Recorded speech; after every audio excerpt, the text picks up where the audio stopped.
Another scorching day, busting my ass out in the fields. I carefully planted the last seed and glanced up at the blazing sun. Back in my old life, I'd worked my tail off to get into agricultural and biological college. My parents hated my choice and couldn't understand why I was so into it. Still, in this life, I look back on those memories fondly. After all, Mom had no clue her daughter was going to spark a total farming revolution in another world. Not long ago, my life was all fancy balls and high society. I was always surrounded by people in elegant dresses and suits, clueless about hard work. Right in the middle of that whole ritzy scene, my beloved man was staring right at me. That day totally rocked my world, because he announced he wanted to call off the engagement. She couldn't believe what was happening. Just a second ago, she was making coffee in her kitchen before the explosion. The second she tried to remember the last moments of her old life, a massive headache hit her. Her fiancé coldly said she was faking it to look good, but nobody was buying it. Lena stared in shock at the weirdo making fun of her. Guess it finally clicked that he was Crown Prince David. The guy was clueless about what was wrong with her and said he was sick of her act. Lena froze when he said he'd only agreed to the engagement because his dad ordered him to. In that instant, it hit her. She was inside that novel she'd been reading in her past life. The girl standing next to him was Kang Sena, the main character from another world. And she was stuck in the body of Lyanna, the typical villain, jealous of the heroine's charm and success. That was Lyanna Pond, the girl who fought tooth and nail for her fiancé's attention and affection. In that moment, it struck her how calmly she could recall both of her lives. She was absolutely pissed that she'd gotten stuck playing the villainess who gets exiled from society. She tried to calm down, realizing that something here was different from the usual story. She was being judged for how she treated Saina, even though she hadn't even called her out for her lack of manners. Even though Saina wasn't David's official fiancé, she'd managed to solidify her position. That's exactly why she was so furious about how easily her fiancé decided to break off their engagement in front of everyone. Today was her 20th birthday, the day he was supposed to propose. Instead, he decided to humiliate her publicly. Lena realized that, because of her social standing, there was nothing she could do now. She ran back to her dad's estate, scared out of her mind, and he was ready to tear her a new one for the shame. Lena just stared blankly at the old man, not getting why she had to go through this crap. In the original story, Lena fought her dad's wishes and ended up getting kicked to the curb, which was a total disaster, because everything in this world costs a fortune. Regular folks had to go to shamans because they couldn't afford a real doctor. Knowing what was coming, Lena had no clue how her life was going to play out. So, the girl decided to change her dad's mind and drop to her knees, begging. She pleaded with him not to ditch her, promising she'd be good from now on. Her stern dad was totally thrown off by hearing his daughter talk like that. He gave her this fake nice smile, then ordered the guards to toss her out of the palace. Lena didn't even have time to blink before she was thrown out the palace gates. Tasting the bitterness of defeat, she smirked at how she'd lost everything in just a couple hours. And just like that, the aristocrat Lena was abandoned by everyone, left to fend for herself. She gripped the gates, furious, demanding to know how she was supposed to survive penniless. The girl was burning with resentment, unsure if she should keep yelling, hoping for mercy. She stood there frozen until a servant appeared behind her. It was her old nanny, her eyes filled with pain as she pointed to a carriage. Lena didn't understand what the carriage was for, since she had no idea what her father was planning. She suddenly guessed that her father had arranged a place for her to live. But her hopes were crushed by her nanny's negative response. The woman was sobbing, saying she'd been ordered to take her far away. Then, something in Lyanna's heart just froze when the woman offered to take her back to her homeland, saying it was safe there. The former noblewoman agreed, because she was flat out of options. She was totally lost, didn't know what to do, since she'd really been thrown out. The girl was so numb, she didn't even have the energy to cry or grieve anymore. The nanny tried to calm her down, saying her father knew she was innocent. Lena knew that was BS, because she didn't even show up in the novel until the last chapter. Right then and there, she pictured herself dying in some back alley, penniless. The thought of ending up like that scared the crap out of her, so she immediately protested. She figured she could change something, but everything was already set in stone. She realized maybe David wouldn't have dumped her if he wasn't such a jerk. No matter how long they dated, he always acted arrogant and full of himself. I guess that's why he fell for Kang Se-in, because she dared to talk to him like an equal. Lena immediately figured out how much of a pain it would be to live with such a donkey day to day. Before, her character was obsessed with being with him, but now her own happiness was in doubt. Realizing she'd probably never be happy with a guy like that, she decided to change her tune. Lena sighed heavily, deciding she'd just been set free. Thinking about starting her real life now, they finally arrived. Wiping away tears, the nanny hugged her tightly and begged for forgiveness. Lena was grateful for how much she risked for her, knowing her father's personality. She added, almost as an afterthought, that she'd pay back this kindness someday. The woman gently pulled away and told her not to worry. She said with a straight face that the Duke would be back for her once she was useful again. Lena knew she was right, but it still stung to hear those cold words. A thought suddenly popped into her head. Had they just dumped her here for some future advantage? She shook off the idea the second her sweet nanny said goodbye. Not knowing what was coming next, Lena said farewell to the person she loved most. The girl decided to look on the bright side. At least she had a roof over her head now. But her positive vibes crashed the moment she took in the state of the place. Lena, who was used to living large, stared in horror at the rundown mess. It suddenly hit her. She was basically dirt poor now. The girl couldn't believe she'd lived her whole life with a silver spoon, only to end up like this. The final straw was when the already shaky roof started leaking. She felt totally helpless. Realizing everything now depended on her, Lena jumped to her feet and declared that this was real life. She wasn't about to starve to death waiting for some knight in shining armor. With that attitude, she managed to adapt in just a few months. The villagers couldn't believe the Duke's daughter was living in their backwater town. One of the women figured Lena was dead, until she spotted a chicken in her yard. That tiny detail immediately made them think she had to be alive. Lena ducked and held her breath when they started talking about how this chicken looked just like the one they lost. She kept hiding until the little girl spotted her peeking out from behind the house. The girl said sadly that the lady looked way too pathetic. The woman was about to make her daughter apologize before she saw Lyanna. They were shocked by the smile on the dirty girl's face as she offered them sweet potatoes. Luckily for her, the climate here was similar to where she lived in her past life. Before long, Lena was already getting started on growing crops. This soil and climate were perfect for grains. The girl was familiar with the local plants, which helped her keep from starving. The locals were amazed by such a delicious treat. They had no freaking clue something this good could even grow in their soil. During the chat, Lena found out apples here cost 1 coin for 3.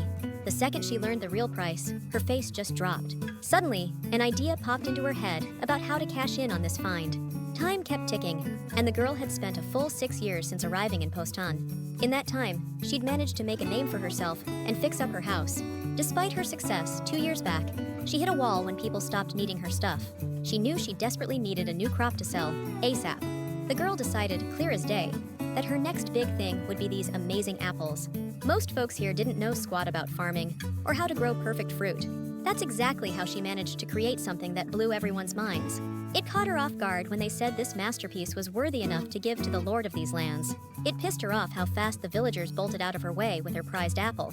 Only then did she notice they were taking it to a distinguished woman. It was the first time Lyanna had ever seen the old woman who ruled these lands. She couldn't believe it was possible to grow such a massive apple without magic. Lena proudly introduced herself as the most genius farmer around. How shocked was she when the woman recognized her as the Duke Pond's daughter. The woman straight up said she even had reports on how she was doing, playing farmer out here. Lena smirked when the woman admitted she doubted the girl's skills were legit. She kept watching the woman fawn over it, then said the apple would cost 1 gold coin. Lena justified it by saying they were super rare, and she'd put in a ton of work. The second she let slip that she'd grown 20 of these apples, the ruler was totally shocked. She suddenly added that she could get way more than that for those fruits. The woman confessed she doubted Lyanna could ever adjust after living in the palace. But here the girl was, growing all kinds of the most delicious fruit imaginable. She was hyping up her peaches so much, the old lady couldn't help but swallow hard. Out of the blue, she offered her a job as the royal gardener. Sadly for her, Lena just shrugged and said she wasn't looking to work for anyone. The woman tried to talk some sense into her, saying her whole family had disowned her, but the girl didn't care. She was totally confident in herself, even offered to let me invest in her business. Lena also mentioned she could use some protection, seeing as she's all alone out here. Finally, the woman agreed and demanded she get everything she needs to get started. So, the girl sold off all her apples and then her peaches for even more cash. Lena bought land, hired some hands, and started raising livestock, boosting her sales. During one of these workdays, she heard about the wedding of Lord David, the guy who dumped her, but she didn't give a damn about his fate, or even the fact that she could have been queen. She just smiled and said she loved farming too much to even think about that kind of stuff. This year, her harvest was a record breaker, so she started selling in another village. She was chillin', thinking about what to plant next, just loving her success. Lena was so spaced out, she tripped and ate dirt face first. She rubbed the back of her head, which was throbbing, until she saw what she tripped on. No freaking way, she just found an actual freaking hoe. She couldn't believe she'd found such a diamond in the rough, amidst all the regular garden spades. Before she could even finish gloating, it suddenly lit up with this crazy blue light. The magic thing barely got the words out. "Are you my master now?" Before Lena was like, "Hell yeah!" Right after she said that, the enchanted tool flew right out of her hands. She couldn't believe her eyes when this magical sigil burned itself onto her hand.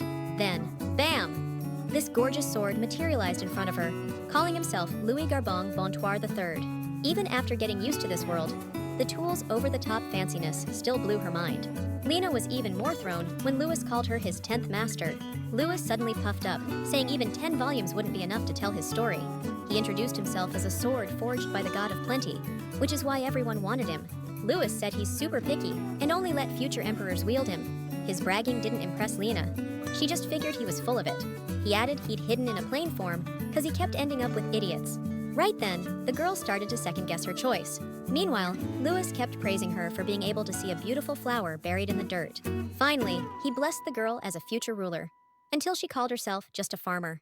The sword just retorted sharply that who she is doesn't really matter. Lena tried telling him to find someone better, but he was already dead set on her.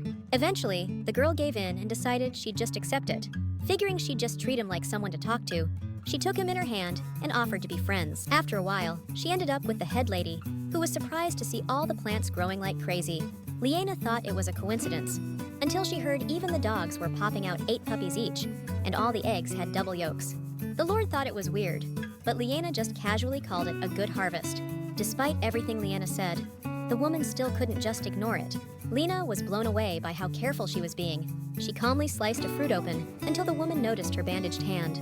Lena couldn't admit that the seal of the Sword of Abundance was on her hand. So, out of the blue, she drops this bomb about finding something weird. The lady immediately freaks, thinking she's got metal poisoning or something. Lena shuts that down, saying she got a strange tattoo instead. Next thing you know, she's showing off this mark that's totally shocking. But to her surprise, the Lord just gives her the cold shoulder and tells her to bandage it back up. She also throws in that she's got a killer headache and Lyanna should buzz off. This sets off alarm bells for the girl, cause the lady's not one to send someone away just cause she's feeling a little rough. Back at the house, Lena immediately calls out to Louis all sweet-like, but for some reason, the sword's all mopey, like she did something wrong. He's pissed at her for coming to him after she'd been playing around with another sword. The girl calmed him down, saying she couldn't exactly carry a weapon in front of the madam. He didn't trust her at first, but man, he was still soaking up the compliment. She gently picked him up and promised she'd definitely bring him along next time. His flustered reaction made her wonder if a sword could actually have a soul. She realized he wasn't just able to talk, but he could also take on any form. Despite everything he could do, she still preferred her hoe. After that, she decided to share how incredibly bountiful this month's harvest was. Louis immediately puffed up, proudly declaring it was all thanks to his blessing. Lena didn't believe him, figuring all he did was float around the room. Louis protested, clearly annoyed, and kept repeating about the great god's blessing. All his arguments? Lena just laughed them off. The second she heard that guy's voice, she was instantly on alert. She bolted to the window, checking out the possible threat. 3 beefy dudes hanging around outside her window? Yeah, that's suspicious. Louis was stoked. He figured he could finally show off his skills and paint the hallway red. But Lyanna told him to hold his horses until she gave him the go-ahead. The sword gave her some courage, and she tightened her grip on the hilt. Imagine her surprise when she opened the door and found a tall blonde dude standing there. Even though he called her a cat burglar, she was still kinda mesmerized by how hot he was. Lena was thrown by how his choice of words didn't match his refined face at all. She was totally mesmerized by the guy's drop-dead gorgeous face. She decided to break the awkward silence and asked if he was her little kitten. Not long before, the queen had gotten back to talking about her divorce. She initiated the divorce from the emperor, who was completely floored by her decision. The woman stated firmly that she'd be the first in this case. She suddenly declared that she wouldn't mind being the first wife, that she'd kill her husband just to avoid the tiring divorce process. Back then, she thought she'd be forgotten after the divorce. But that wasn't the case. She became the grandmother of Cayman Marshall, the emperor of the Marshall Empire. She wanted to tell him something, but he asked her to lower her voice. The lady said that their relationship ended the day the divorce was announced in the cathedral, and he should just chill out around her. Even though she demanded it, Cayman didn't budge and just thanked her for the fruit. The lady called it a misunderstanding after he casually brought up the stolen item. Cayman pointed out the sword vanished from the imperial palace right when they divorced. On top of that, Hoston's unusually massive harvest also raised some serious questions. He couldn't figure out why she kept insisting those two things were totally unrelated. The woman replied she was clean, since she left everything in the imperial palace during the divorce. The second Cayman asked about the sword's whereabouts. She blurted out it was someone else's. The ex-empress added that one of her vassals had made a contract with the sword. Cayman obviously wasn't buying it and figured she was straight up lying to him. The woman just added that no matter how much he grilled her, it was the honest truth. So, she figured he was just a farmer, and her name was Lyanna. That's when the emperor decided to head over to her place. Lena sized the guy up real quick and was surprised how respectful he was being. She couldn't believe a hottie like him just called her kitten. She backed off, said she'd hear him out at the door, since he didn't seem like a criminal. The lackey standing next to him immediately got pissed at her nerve, but she didn't see the problem. Lena shut him down, saying he shouldn't expect politeness after barging in like that. He started to argue, but the blonde held up his hand and stopped him. Lena didn't get what he was really after and stayed on her guard. Still, he told her he was the owner of the sword she was holding. She immediately turned to Louis with a question, but he nervously insisted she was his only master. Lena looked back at the blonde guy, waiting for his answer. Louis was instantly offended at being called a double dealer. Looks like their little chat's drawing a lot of attention from this dude. Lena was surprised he, as the sword's true master, didn't know it could talk. No sooner did he say he knew about the sword's will than she called him quiet and calm. Finally, the girl declared he wasn't the owner and demanded an explanation. She coldly stated that if he lied, she wouldn't open the door again. Cayman introduced himself as Aurelia's grandson, the Grandma Lord. He added that the sword was a valuable item belonging to their family head. Cayman mentioned he'd vanished right after Grandma's divorce too. He tried offering a sweet deal, but Lyanna wasn't biting. Out of nowhere, Louis begged her, all sad-like, not to give him away, saying he'd stay by her side until her hair turned gray. Only then did Cayman finally realize Lyanna was his true owner. Louis said his family never gave a damn about him and demanded she call him by his real name. That question really made Cayman stop and think. When he didn't answer, Lyanna said she couldn't give the sword to someone who wasn't its true owner. Cayman said the sword was super valuable, and he'd stoop to some shady stuff to get it. Lyanna protested, bringing up Louis's wishes, but Cayman just called him a weapon. The guy suddenly got serious, saying he didn't want to use force against a delicate girl like her. Lena straight up said her mind wouldn't change, even if he was the most powerful dude on the planet. But her tough act started to crack the second he got close. So she took charge, touched his lips, and told him her little kitten needed to pipe down. Her pulling that move was so out there, Cayman just froze. Lena was surprised by his reaction, because she thought he was about to propose some kind of marriage deal. Her reasoning was that he'd hinted at using some shady tactics. She added that it'd be the only legit way for him to get his hands on that sword. Even though she was right, Cayman was still blown away by what she was thinking. After a short pause, he just blurted out and asked her to marry him. Lena was wary of his offer and said he should at least get down on one knee. She was stoked when he jumped to it and did exactly what she asked. Even though he was down, she still had to turn him down. Then she slammed the door shut right in his face. That move was so cold, everyone was shocked. They couldn't hide it. They tried to get through to Lyanna, but she wasn't budging. Louis chimed in, saying everyone looked like they'd sucked on lemons. He was psyched when she said she wasn't leaving the house today. Still, she was starting to think maybe she should just hand over the sword to this hottie. Meanwhile, Cayman Marshall was lost in thought, realizing how badly he'd been played. For some weird reason, he felt like he was under some kind of spell. He was definitely hooked by Lyanna's wavy hair and cute face. Even so, he couldn't believe a girl that gorgeous would pull a stunt like that. After losing, he returned to the palace where his grandma greeted him. She was shocked when he suddenly announced he'd have to push her aside. She thought he'd take Lyanna back to the Empire, but he fell for her tricks. He smirked, saying she had the nerve to declare marriage was the only legit way to get the sword. The lady knew Lyanna was bold, but she couldn't believe she'd offered that to the Emperor. He clenched his fist, telling her how she slammed the door after making the offer. Despite his anger, he knew he couldn't go back empty-handed. His fiery look made his grandma realize the stakes were getting higher.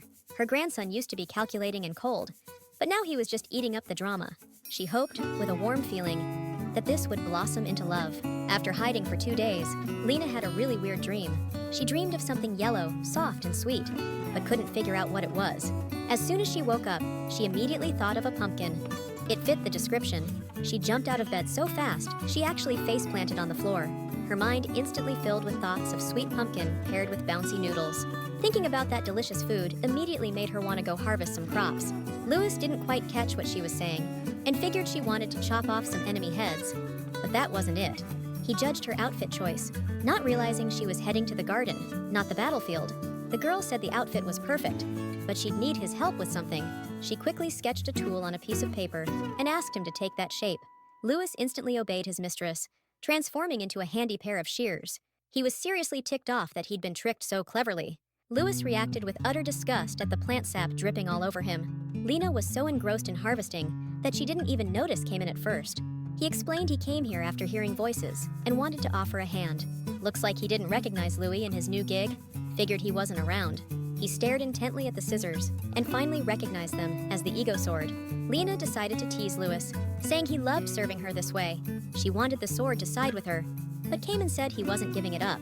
Right away, she asked if he was one of those obsessed dudes, which totally caught him off guard. The girl figured she'd take advantage of him being there and asked for help hauling some pumpkins. He finally caved when she offered to treat him to a meal. With pride, Lyanna presented him with a lunch blessed by the mountain god. It didn't exactly blow him away. He immediately thought it was peasant food. Lena grinned and announced that she wanted to start a meal kit business someday. Finally, Cayman admitted he couldn't get enough of the soup. While he was digging in, Lena secretly admired how gorgeous he was. It made her happy to see how much he was enjoying her soup. She decided to show him her new tea concoction, something she hadn't shown anyone else. Cayman took the drink and was surprised to find ice in it. The girl announced she'd dug a special ice cave with a shovel. The guy went to offer her some help, but she shot back that she could handle it herself. For some reason, those words earned her his respect. Cayman was blown away by her persistence and drive, something he hadn't seen in girls before. He smiled softly and told her that she was truly something else. A couple of years back, an angel descended upon the lands of the Barker Kingdom. Some figured she was a demon, while others thought they should pay their respects to the visitor. Plenty tried to use her, and eventually she fell for the crown prince and got engaged to him. Thing is, she had a pretty notorious temper. Her name was King Sena, the one who knew how to play Prince David. Her life wasn't all sunshine and romance, and reality hit her hard. This face used to charm David, but now all he felt was annoyance. King Sena demanded answers and wanted him to admit he was dodging her. She was pissed that they hadn't really talked in ages. David, getting annoyed himself, shot back that she wasn't exactly making an effort to talk things out either. He reminded her how she'd recently flipped out because he danced with Lady Altair and didn't give her the mermaid's tear.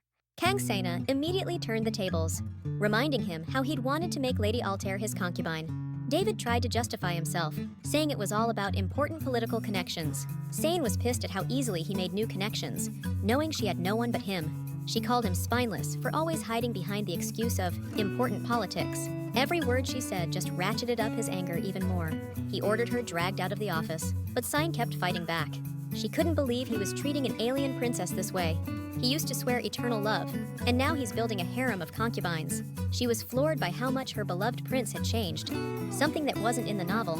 Once they were alone, David mocked her demand to have a normal conversation. He dumped Lyanna because Kang Sane was recognized as the cathedral's holy maiden. David thought Duke Pond would beg him to take Lyanna as a concubine, but instead, he kicked her out in disgrace.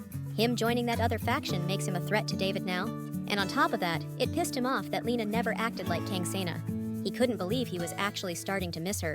David tried to get intel on her, but there was nothing to find. He doubted it, didn't think she could survive among the commoners. The guy suddenly realized that Kang Sena was pointless now. He got fired up with the idea of getting Lyanna back as crown princess, winning over the girl and her dad. His ego was pumped, picturing her falling to her knees, overjoyed. Meanwhile, Cayman was thinking the exact same thing about his new acquaintance. He couldn't figure out what she could do with those hands of hers. They looked like they'd break with a single touch. He couldn't shake the thought of that ice cave she'd dug out. His assistant was all, "Hey, what's got you so spaced out and quiet?" Out of nowhere, Cayman asks how much ice costs and how they keep it cold. The guy's like, "Dude, that stuff comes from the magic tower. Mages deliver it. You can't just buy it." That just made Cayman even more confused. He needed someone with experience to give him some straight-up advice. Like magic, Lena shows up at his palace carrying baskets. She had no clue Cayman lived there too, so she was totally surprised. Suddenly, the young dude's thinking she's there looking for him, but then she throws him for a loop, getting worried about his sunburned face. She was immediately stoked she'd thought to bring something with her. Lyanna whipped out an aloe leaf, saying there was no need to waste money on potions when they had this. Just as Cayman started thinking about the mark on her palm, she pulled his attention back. She grinned, showing him the aloe, saying it works wonders on burns. Lena added that her grandma grows agave, which is kinda like aloe. Cayman was surprised how common folk survive, which made Lena smile. He wondered if she learned that from her parents, but Lena said she didn't have any. Seeing the guy's surprise, she quickly tried to explain. The girl stated that she does have parents, but she's not their biological daughter. Cayman still felt awkward, which just proved he was a good guy. She mentioned she was adopted as a kid, then dumped after a messed up engagement. Honestly, she was cool with it, because now she could live her life however she wanted. Even though she sounded happy about it, Cayman was still feeling all kinds of messed up. She gave him a pat, noticing how considerate he was being about her feelings. Cayman froze solid the second he felt Lyanna's gentle touch. I don't think she even realized what she'd done until she saw his face turn beet red. She awkwardly rattled the basket, repeating she wasn't giving him Louis. All her racket got Grandma's attention, and she showed up on the double. At first, she only spotted Cayman, but then she was surprised to see Lyanna there too. Grinning like crazy, she teased the lovebirds about their blushing faces. The woman greeted them right away, but Cayman straight up called her Grandma in a showy way. The way he said it made her think that Lyanna didn't know he was royalty. She decided to play along and called him her grandson, then asked how they met. Cayman got awkward at how Lyanna was painting the picture of their interactions. Grandma immediately suggested they drop the formalities and become friends, seeing as they're the same age. The guy tried to argue, but Lena backed her up, calling it fate. Cayman felt like they were definitely messing with him and told her to do whatever she wanted. Lena smiled and offered them some watermelon punch. As soon as they saw her creation, they were instantly amazed. Lena didn't reveal the secrets of the recipe, which she'd previously worked Louis half to death for. Cayman figured Louis was behind it, but she shot that down right away. Changing the subject, she stubbornly stabbed a piece of watermelon and shoved the fork in his mouth. The Emperor wanted to protest, but her caring gesture flustered him. He stared thoughtfully at Lyanna's smile and said the watermelon was too sweet. Once he was alone, it suddenly hit him that this watermelon was sweeter than any other. He thought it was a coincidence, but the properties were actually different. Before meeting her, Cayman only thought about strengthening his power, not about the lives of ordinary people. He felt ashamed that he hadn't even cared how what he was eating was made. The guy suddenly remembered how Lyanna had offered him juice not long ago. It surprised him that it was made from leftover grapes. He figured he tasted bad because he was leftovers, but Lena explained she put just as much love and effort into him. Cayman froze when she drew an analogy to a person whose worth could drop because of slander. At first, he just wanted the sword, but now he understood why it chose her as its master. All these thoughts stirred up a desire in him to talk to Lyanna more. Imagine his surprise when the girl was right below his balcony. She was saying goodbye to him, shining just as brightly even from afar. He wanted to say goodbye back, but something inside stopped him. Meanwhile, Lyanna was stoked about the goodies she got from her grandma. She relished remembering all the praise the woman showered on her creations. Lena was peacefully thinking about her next dish when Louis started talking to her. He was crushed that she lied about coming back earlier. She started spilling about her day, but Louis got even angrier finding out that jerk was there too. He saw the guy as a direct threat and straight up despised him. Sword told Lena about the Marshal's ruthlessness, saying they're only nice as long as she's useful. Lena kinda spaced on the name, even though it sounded super familiar. Louis grumbled, telling her not to be without her loyal protector and to remember their evil. She decided to ask him if he really planned on staying with her forever. She knew her life wasn't a battlefield, but Louis was still determined to be loyal. Lena felt like he was holding back, especially considering he bailed from the royal family. Then she was shocked to see Louis suddenly duck for cover. She couldn't believe her eyes when her old nanny was standing right in front of her. After all these years apart, she was still happy to see the woman who raised her and gave her a home. She immediately took her inside and offered her a drink. The woman was surprised that Lena had moved out of that dump and into a new place. Lena felt conflicted because she hadn't been visited once in all these years. She played hostess, asking what kind of tea she wanted, pointing to the different herbs. The girl remembered her nanny's love for tea and made her chamomile. The whole time, the woman watched every move of the aristocrat she'd once abandoned. After a couple of minutes, Lena served her an excellent, fragrant tea. She decided to ask if the Lord had helped her out, totally clueless about what was really going on. Nanny thought the Lord would take pity on a damsel in distress, all thanks to her meddling. Figuring she was right, she took a relieved gulp of her drink. That ticked Lena off, seeing as she clawed her way to survival all on her own. The nanny said she shouldn't lie, because she couldn't even earn a living. Lena noticed they were looking down on her now, deciding there was no need to be nice anymore. The nanny got indignant when the girl quoted a price for chamomile tea, thinking she had no right to charge a guest. Lena shot back, all nasty, that she was the one who started acting out of line. The girl called her out for acting like her hard work meant nothing. Then she turned away and told her to hit the road if she was done talking. The nanny instantly changed her tune and begged for a minute, but Lyanna wasn't budging. Still, she froze when she heard the Duke's order to bring her back home. The nanny started crying, saying how hard it had been for him since she left. She went on and on about how much he was suffering. Her words only fueled Lyanna's anger, because she clearly didn't buy any of that crap. The nanny went silent when she asked if he'd found a new way to use her. Lena realized there was no concern in this at all and ordered her to get out now. The woman threatened to tell the Duke, but Lyanna just cursed his name. Just as the nanny reached the doorway, Lena threw in a couple of nasty insults. The door slammed shut behind her, and a wave of unpleasant feelings washed over her body. A new day dawned, and Cayman started us off by talking to his sister. The whole time, he's been spacing out, and couldn't even say when he'd snap out of it. Princess Rise said it wasn't right for him to be overstaying his welcome like this. After the divorce, his grandma went back home, and they gave her land on the border with the Empire. The former emperor missed her so much, he set up a teleportation zone. Cayman wanted to say he felt bad for her, but she immediately told him why he was stalling. She guessed he was either still obsessed with his sword, or he was head over heels for the first time ever. Cayman called it ridiculous, but the blush on his face gave him away. He couldn't believe Lyanna was stuck in his head, even during meetings. A knight came into the office and reported something fishy was going on in Postine, and someone was tailing Lyanna. Also, a maid connected to the observers paid her a visit the other day. He mentioned that according to Madame Aurelian, these guys might be connected to Lyanna's ex-fiancé. Cayman instantly remembered her talking about their messy breakup. The Emperor couldn't believe they had the nerve to come back now that Lyanna was thriving and doing her own thing. He stormed towards the exit, dead set on saving her. Still, he knew it might look a little weird, coming from just a friend. All these feelings got him wondering why he was so pissed off. He justified it by figuring if she got snatched, the sword would disappear with her. Cayman vividly imagined Lyanna getting dragged out of her house. It was even worse picturing her ex begging her to come back, playing on her loneliness. That second thought was way scarier than the first, which is why he bolted to her side. He ordered a perimeter sweep while he checked out the girl. The dead silence instantly made him think she might have split with that scumbag. The second he heard her scream, he busted into the house. First thing he saw was her holding something up and begging for help. He froze when he saw she was holding up a busted ceiling beam. Turns out, the boards in the corner of the ceiling had rotted and started to decay. Lena added that she'd already ripped out the damaged part and had replacement boards. She couldn't help but wonder if she should ask Cayman for help. The guy was about to suggest hiring a carpenter, but she was ready to do it herself. She chuckled, saying there probably wasn't a carpenter to be found in a village like this. Besides, it wouldn't be safe for her to invite him over when she's alone. She couldn't help but remember the nanny's sneer, who had no idea she was out there patching the roof with straw all by herself. Lena thought it seemed like the nanny was jealous of her good fortune, and used to be happy when things were tough for her. Cayman suddenly noticed the hammer in her hand. She smiled as Louis protested being used again. The girl calmed him down again, saying she only uses him in emergencies. Louis pulled her aside and said he still didn't think a hammer was the best choice. The girl didn't even realize she was practically on the floor after the collision. She didn't understand where the warmth she felt came from, where she had fallen. Turns out, she'd crashed right into Cayman, who'd shielded her from hitting the floor. He jumped up right away, asking how she was feeling. Lena, being alone for so long, was so flustered she couldn't even speak. She immediately backed away, saying she was totally fine.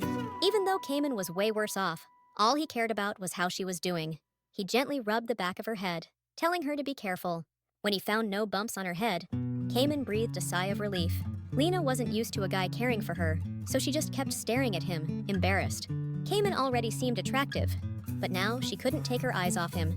She scolded herself for spacing out and forgetting how good-looking he was. It felt weird to Lena, the idea of suddenly seeing him as a man and not just a friend. She realized he was actually the perfect husband material. Cayman snapped to attention and noticed she was acting weird and kinda blushing.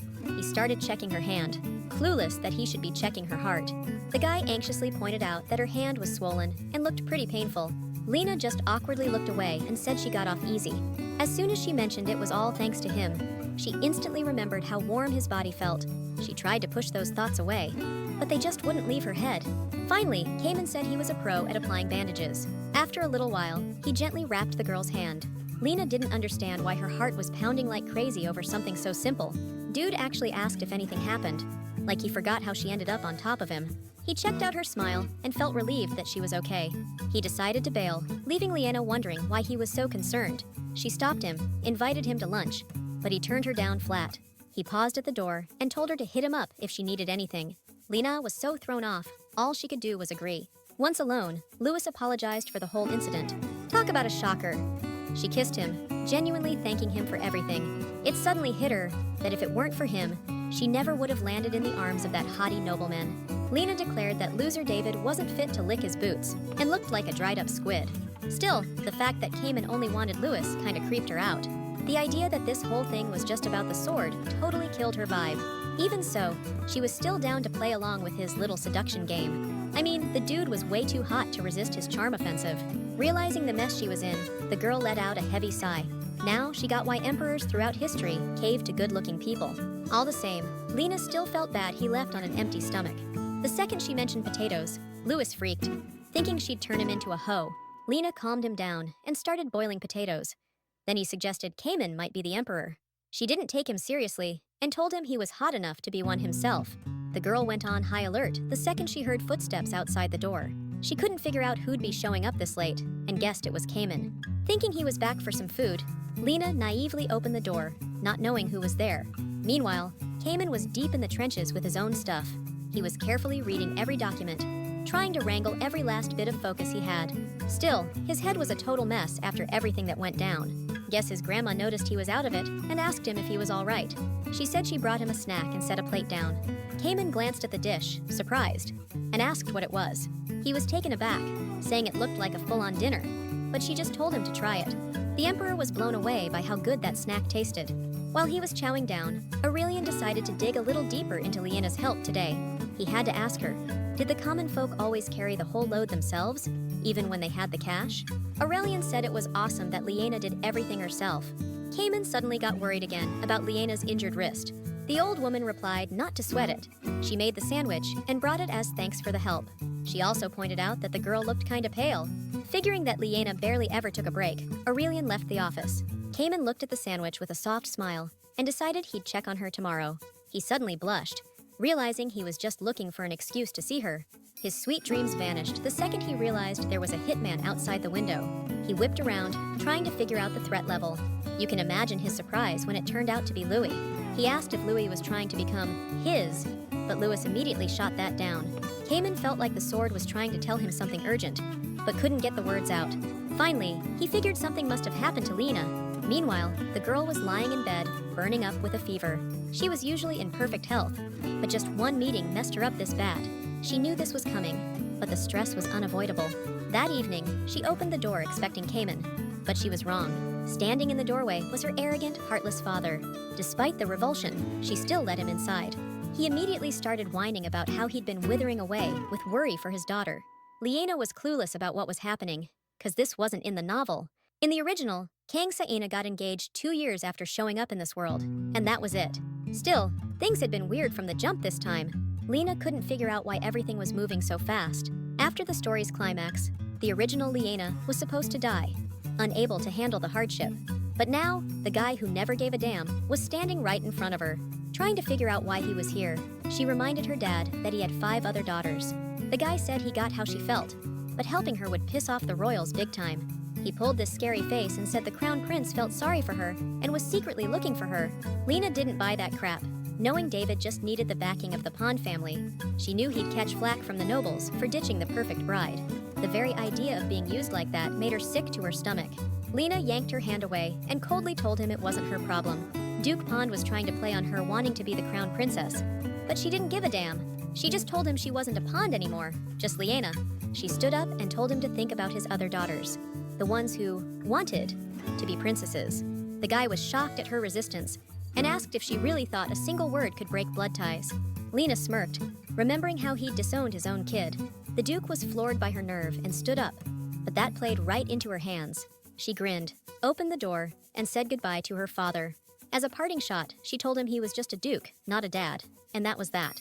After showing him the door, she knew this wasn't over. She couldn't help wondering what they'd come up with next, and if David would pay her a personal visit.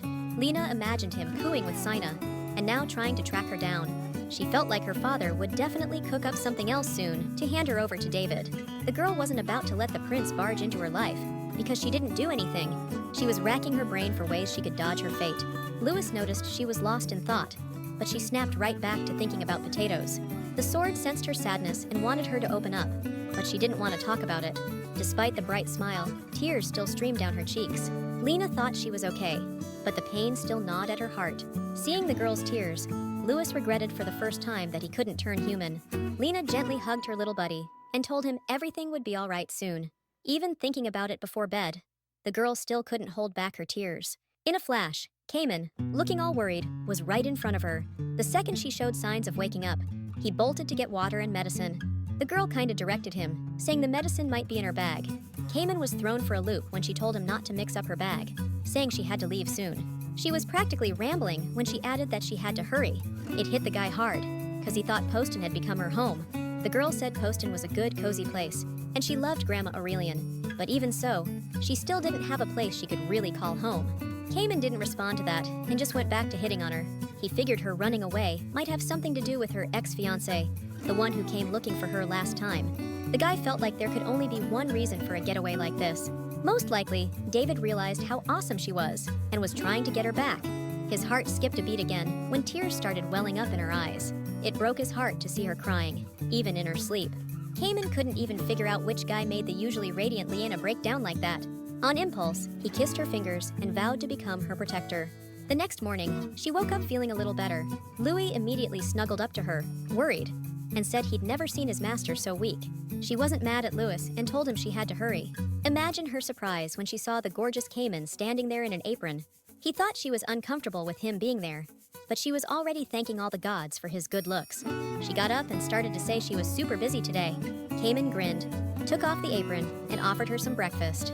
He carefully whipped up breakfast for her. Eggs and sausage, the works. She started eating, totally thrown, wondering why he'd even do this for her.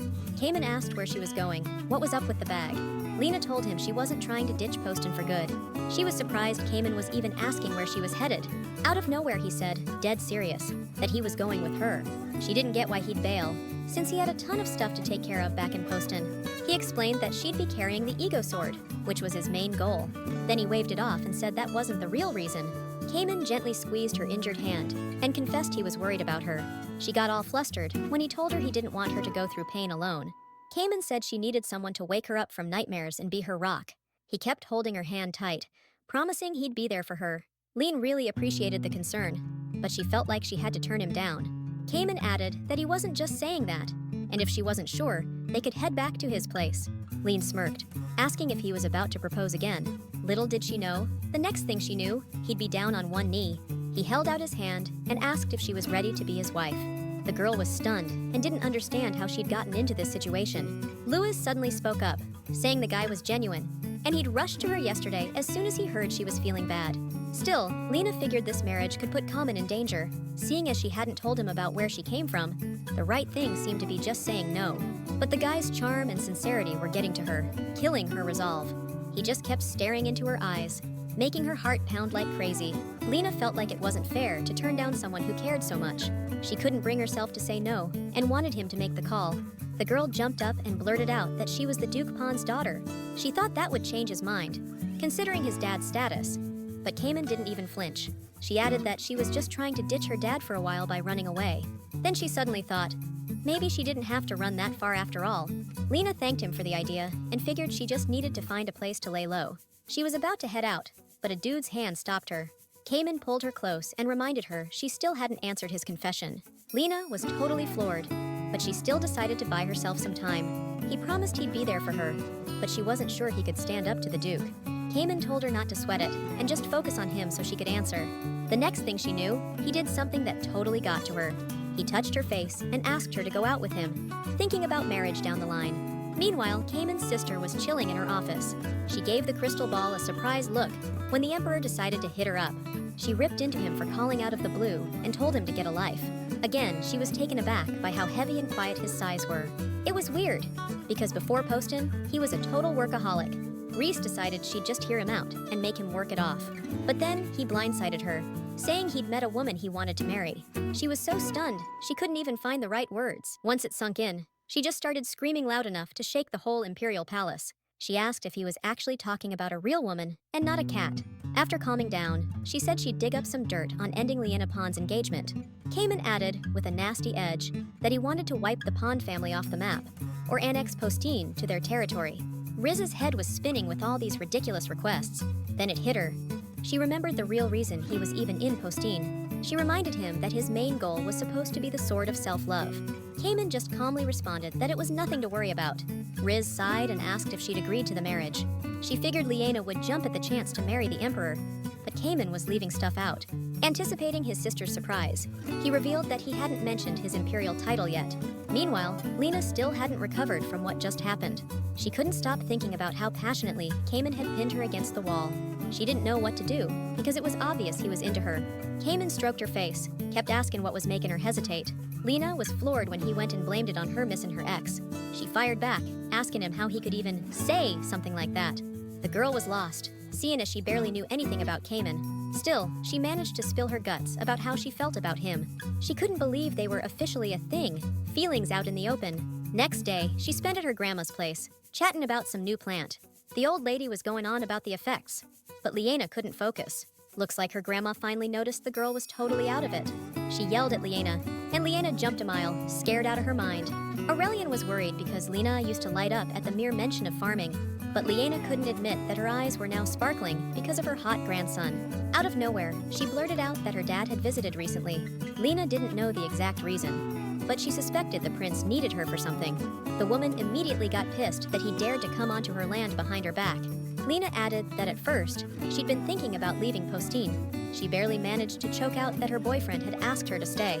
Looks like, without even thinking, she just revealed her relationship with Cayman. At first, the woman had no idea that this guy was her grandson and started asking questions. Lena was embarrassed to answer, but Cayman, who walked into the room, did it for her. Lady Aurelian stared at the two of them, like totally not believing what just happened. Immediately, she's pushing for a wedding next week and popping out 3 kids afterwards. She cooled her jets a bit when she found out they basically just met yesterday. The young couple couldn't really explain what sparked their feelings for each other. Aurelian's heart just soared, watching them gently hold hands. She went to ask Lyanna about her plans, but all she said was she was thinking of hiding in an ice cave. No way was she letting that happen, so she offered her the castle. She explained her dad would never get near her there, no matter how much of a scumbag he is. Lena didn't want to be a bother, but Aurelian was actually thrilled. She smiled sweetly, so stoked to have met such awesome people in Poston. The woman smiled back and said she was glad to be a good person for her. Finally, Cayman ordered that Lyanna be given a room right next to his. Everyone was stunned by this decision, but he played it off as a security measure. Lena knew that might not be the only reason, and her heart started racing. She hinted to the guy that he was acting way too flustered. Lyanna got up to follow the butler, promising she'd be right back. No sooner had she left the room than Aurelian pounced on the Emperor. She didn't like that he was still keeping Lyanna in the dark. Looks like Cayman didn't get the real reason for her anger, and figured it was because of Lena's background. She reminded him that Lena still had no clue he was the Emperor. Cayman started sweating bullets when she said the girl might get pissed if she found out the truth. He explained he wasn't trying to hide it, but he was just too damn scared to say anything. The dude was genuinely terrified she'd pick the farm and ditch him. He was so worked up saying it, his grandma couldn't even buy his reason. She froze when he asked her opinion on whether she'd choose the farm over him. The woman figured that even though Lyanna seemed happy in Poston, he still needed to spill the beans. From her own experience, she already knew that relationships built on lies are just a total sham. Once, her husband said he wasn't gonna live just for her and broke her heart with his random flings. He called it audacity, the way she acted. Considering she wore the Empress's crown, she anxiously added that she really did think of him as her dear grandson, and Lena as a friend. That's exactly why she wanted them to live happily, and without the pain she once suffered. Aurelian was known for her swordsmanship, but she was equally known for her miserable marriage.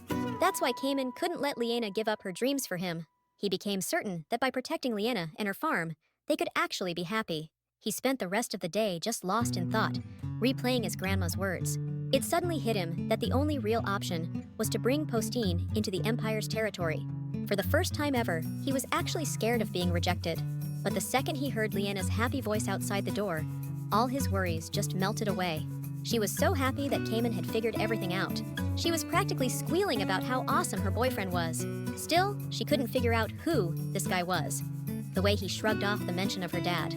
She figured he had to be some big shot, but she'd never seen him around the duchy before. The girl flashed him a smile when he asked if she was doing all right. Glad she was comfy, Cayman suggested they take a walk. Lena was practically fighting to hide how flustered she was, now that they were alone. She kept stealing glances at the guy. Looks like all that sass she had was gone, judging by the look on her face. She couldn't figure out why she was so awkward. It's not like this was their first stroll. For the first time, the girl felt the thrill of a date, the kind that made her heart skip a beat. Back then, every time she met up with David, it was nothing but torture, never any fun. He'd ditch her every time, saying it was business. But he was really running off to Sena. Lena couldn't stop him from doing what he wanted, and just felt her heart getting heavier and heavier.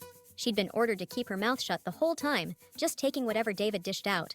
That's why she was so damn sensitive to every little thing Cayman did. She never thought anyone would ever treat her the way he did. She couldn't even dream of someone holding her hand gently, instead of just pointing. It hurt so bad. Tears just started streaming down her face. She wiped them away quick, shocked that she could even fall for someone. Feeling how deep Cayman had gotten into her heart, she smiled brightly and said she liked holding hands. It sounded so genuine, he couldn't help but blush. He looked down, asking her to wait a little longer, because he didn't want to let her down. She squeezed his hand tight and told him she'd wait and that she believed in him. And they kept walking together until nightfall, which Lena spent back in her room. She smiled, remarking that she'd almost forgotten what it was like to sleep in such luxury. Lena admitted she had this uneasy feeling, like she'd forgotten something. Finally, the guy she promised to return to, but didn't, showed up behind her. Lena laid her sword down beside her and said they'd be staying here for a while. Without telling him the details, she fell into a deep sleep. The next morning, she was surprised to see a young blonde standing in front of her. At first, she didn't understand what was going on and figured it was a dream. Making sure she was still asleep, she rolled over to her other side. Can you believe it? The girl called her out for even thinking about catching some Z's. This random chick pointed her finger all judgy and docked her 20 points. Totally stunned, Lena immediately asked her who the hell she was. All she did was majestically announce that her name was Susan. Lena introduced herself the same way and shook her hand. Then awkward silence. She mentally kicked herself for not having Louis around right now. Just in case, she mentioned it was her room. But Susan already knew. She threw Lyanna for a loop, saying she just popped in to say hi. She still had no clue what was going on, but it made her smile anyway. Finally, they went for a walk. With Susan sticking to the girl like glue, Lena decided to step out to kill the awkwardness, but she just kept following. Susan asked her where she was going, but Lyanna just said she felt like a stroll. All she said, cool as can be, was that liking to move around was a plus. Noticing everyone greeting her along the way, Lena figured she posed no threat. The second she mentioned liking Poston, Susan piped up that the Empire was better. Out of nowhere, she asked what Lyanna thought about the Emperor. Lyanna figured the rumors about her harvest must have reached the Empire. Not knowing Susan's real angle, she decided this was a prime opportunity for expansion. On the path, she randomly spotted some raspberries growing. Lena said she doesn't need to shower because of the clean air and told me to try it. Susan said the raspberries were sour, but the girl shot back that you can make jam out of them. She was actually surprised that Lyanna knew how to make jam herself. Noticing she looked like Cayman, she offered to help her pick raspberries. Meanwhile, Louis was watching Cayman's intense training, paying close attention. He used to think he was just the dumb emperor's grandson, but his skills were impressive. The sword could feel a strong ego radiating off him. You could see it in his confident stare. This guy reminded him of his first master. He met the sword once and declared himself the strongest. Louis was captivated by his burning desire to defeat the dragon and accepted him as his new master. Back then, this kid was just some nobody. Later, he became a legendary hero and emperor of a massive empire, Louis Marshal. The higher he climbed, the more his sword just became a showpiece. Louis put up with it, but his patience snapped with the last idiot emperor. He couldn't believe he ran into this descendant way out in Postine, especially after he'd left. Louis was floored when Cayman spotted him hiding behind that tree. He immediately started making excuses, saying he wasn't spying, just making sure everything was going smoothly. Cayman didn't even hear him. He just said he was serious about Lyanna. Louis couldn't hold back tears when Cayman added that he respected his dedication to serving Lyanna. Cayman asked if Louis wanted to be swung around a bit, then confidently scooped Louis up in his hand. Louis decided to test him, see if he's worthy to be Lyanna's partner. At first, Louis resisted, but he was blown away by Cayman's confident moves. He was totally mesmerized by the guy's off-the-charts abilities. Conflicting feelings raged inside him until he heard his master's voice. Lena was shocked to find Louis hanging out with her boyfriend. The sword immediately latched onto her, crying, and said he was a bad sword. He accidentally knocked over a whole bundle of raspberries, sending them flying at Susan. Lena sat wearily on the ground, rubbing where she'd bumped herself. Susan asked how she was doing and showed her the raspberries she'd saved.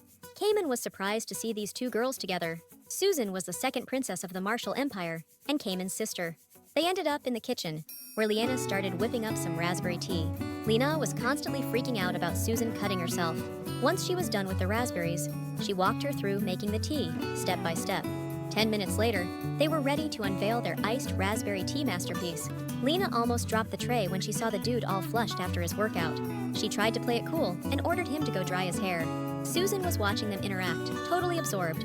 As soon as they were all together, the girl smiled and offered them the fresh tea. To her sister's surprise, the vibe between her grandma and brother was different than usual. Susan couldn't figure out why they were being so chummy, considering Cayman's situation. She suddenly had a hunch that Lena might not even know Cayman's the Emperor. Cayman and the lady's strained expressions totally confirmed her suspicion. She wanted to call them out on it, but her brother changed the subject just in time. He hauled her into a room for a sudden private chat, like lightning fast. Lady Aurelian explained that Cayman has twin sisters, and one of them decided to drop by for a visit. That line made her think he was trying to hide his sister-in-law's existence. With all this stuff going on, she realized with a jolt that she actually felt like she was part of the family now. A few days ago, Susan and Reese were arguing about their brother coming back to the Empire. She just couldn't believe that that cat-loving guy could actually fall in love. The girl suddenly remembered the sword of self-esteem and figured he was probably off searching for it. She bounced, but not before saying she'd personally drag her brother and his future bride-to-be here. Susan called it BS that her brother was kicking back solo. Once they were alone, she cut right to the chase, asking him what the heck he was even doing. Cayman instantly shot back that she probably wasn't worried about him anyway. She grilled him on why he hadn't told Lyanna about his title, and just left things as they were. The second she suggested he was planning a marriage for the sword, he snapped back that he couldn't stoop that low. At first, he figured revealing who he was would put him at a disadvantage and open him up to blackmail. But the more they talked, the more he realized he needed to keep everything under wraps. Cayman crossed his arms and declared he wanted to protect Lyanna and Lewis's desire to follow her. To Susan, that just sounded like he was scared of getting burned by a woman.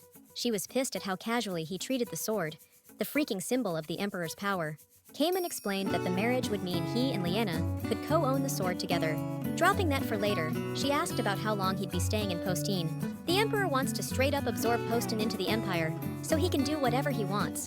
That sounded so insane to his sister, she was completely speechless. Still, he thought it was the right thing to do, and totally doable. She didn't buy it for a second when he said Poston was actually a good place. He added that his identity had to stay secret until the plan was done. But she shoved his hand away. Susan couldn't believe he'd pull this crap just because of some dame. Looks like Louis felt the same way about this engagement nonsense.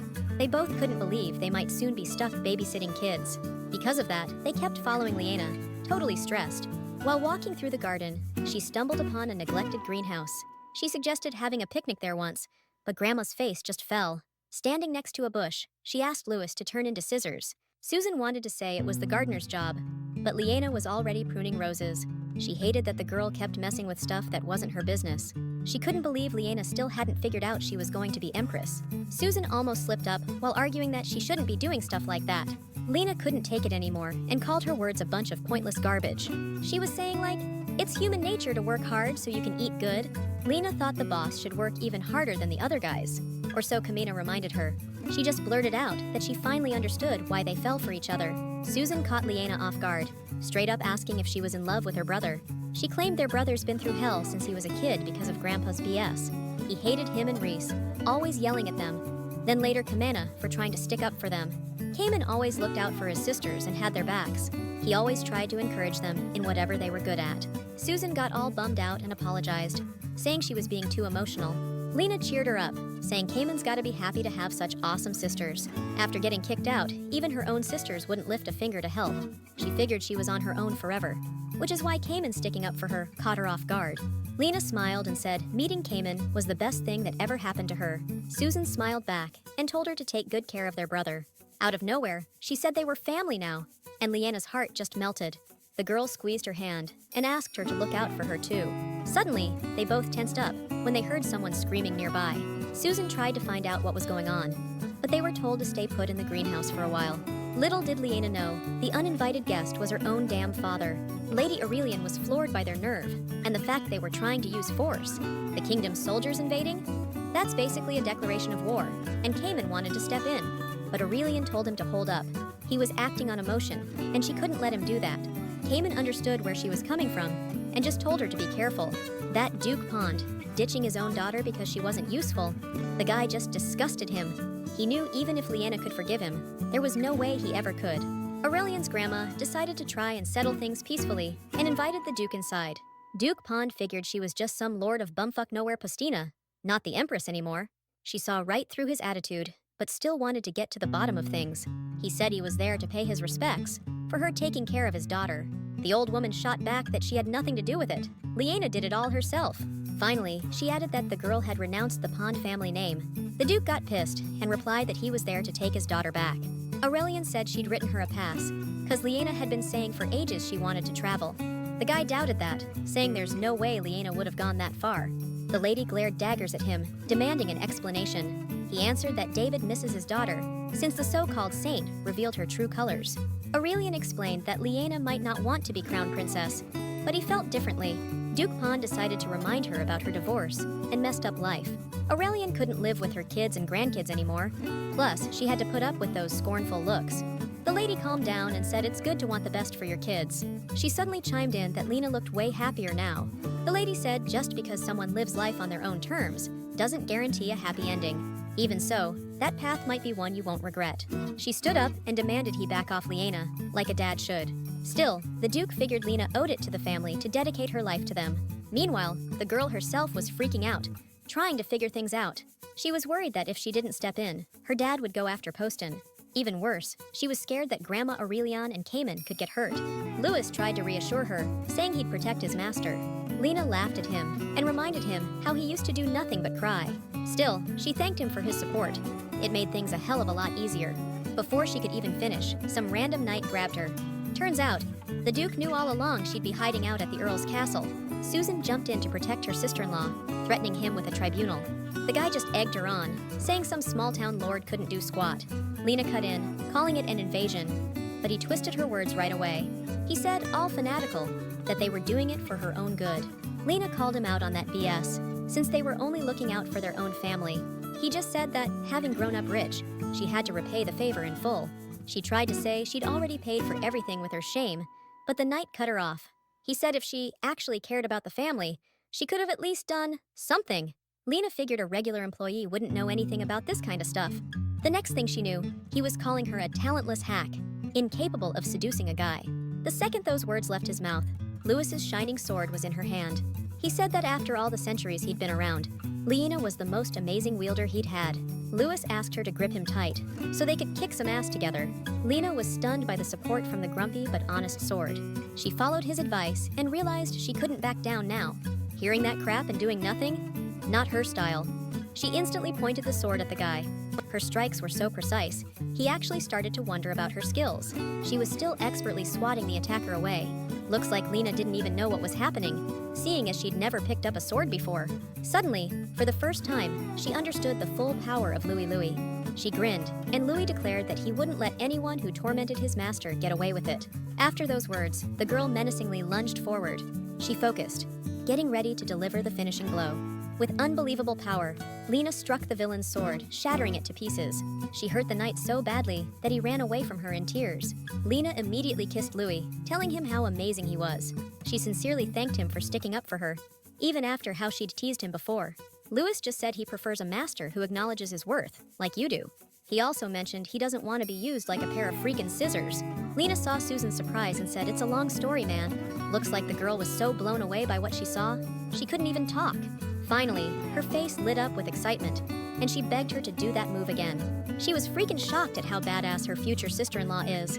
Lena tried to explain it was all Louis' power, but there was no stopping her. Susan asked if she could teach her how to wield a sword like that. She was so into the moment, she didn't even notice Grandma and Cayman right away. Cayman heard about the soldiers barging into the palace and came to check on him. Lena proudly held up Louis, saying he was able to protect them.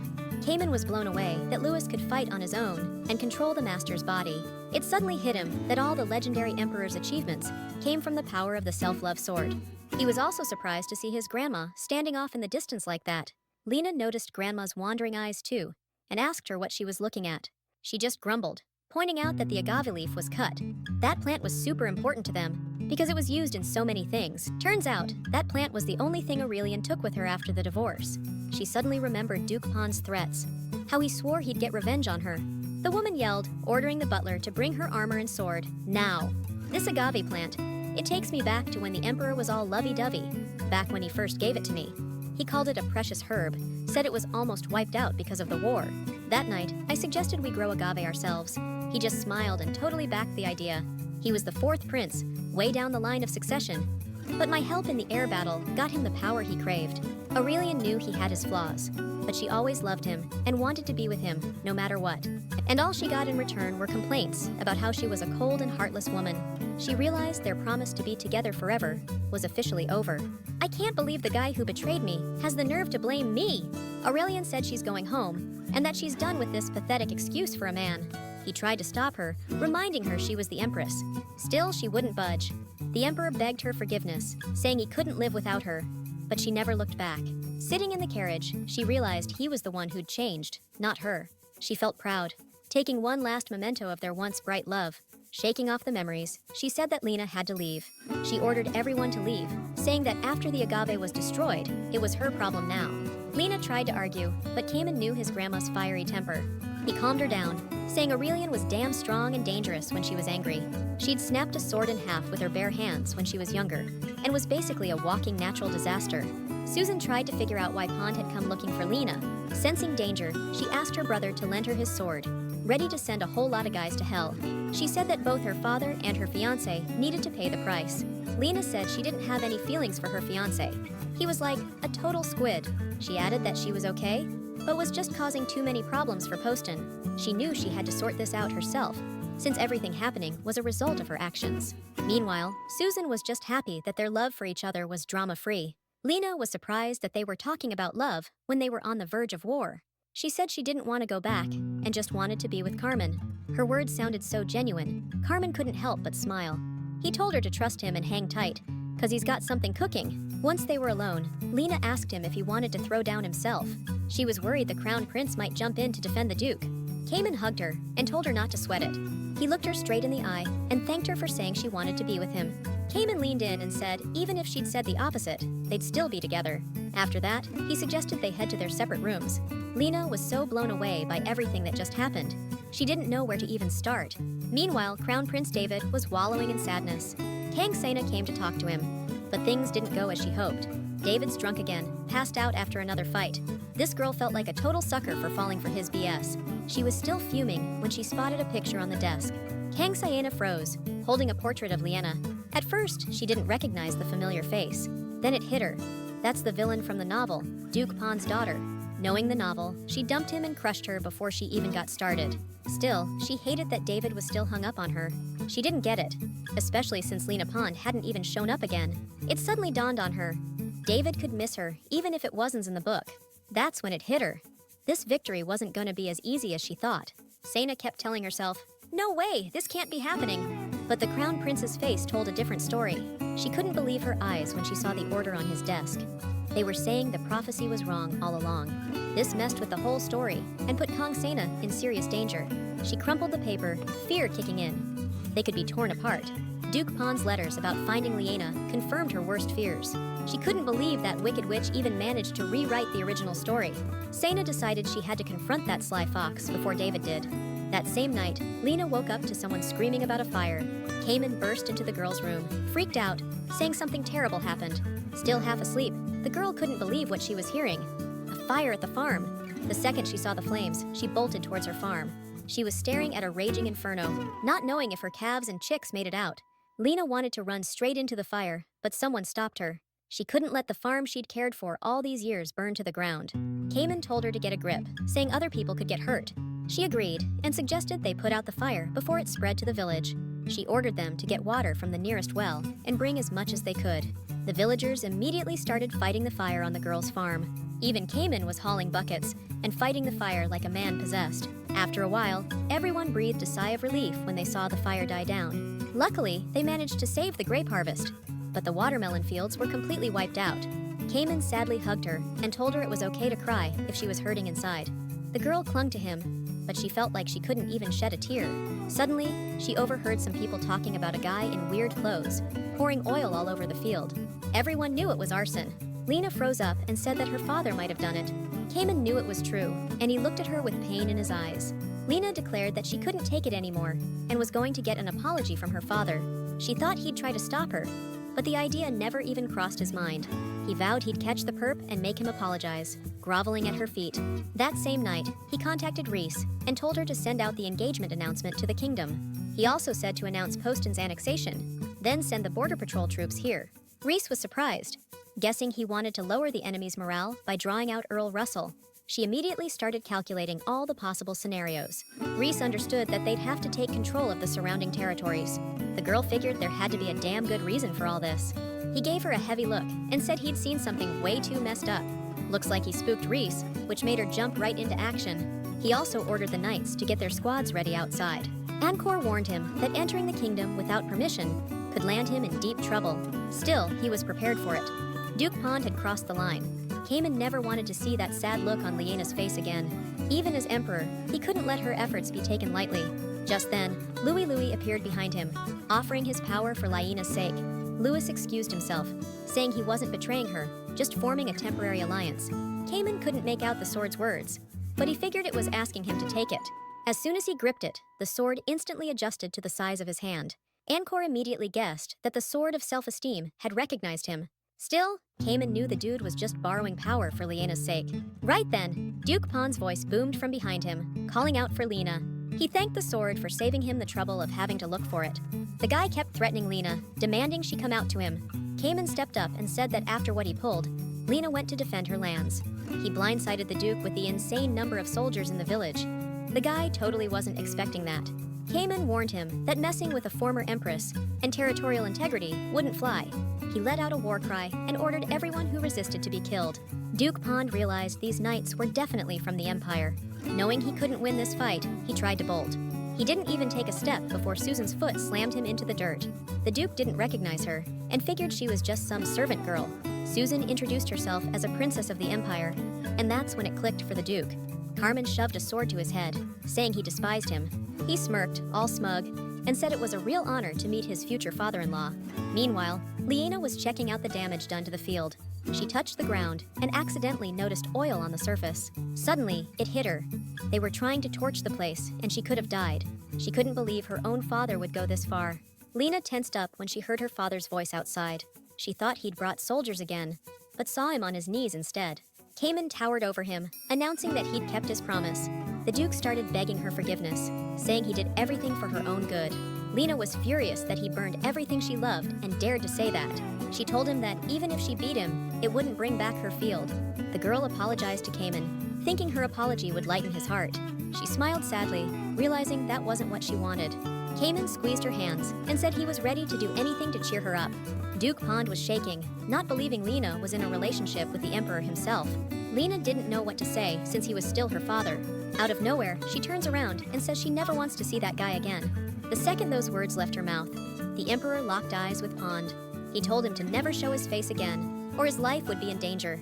Duke Pond promised he'd stay away, and they dragged him off. Even though Lyanna got a half-assed apology, she still felt empty inside. She thanked Cayman, saying without him, she wouldn't have even gotten that.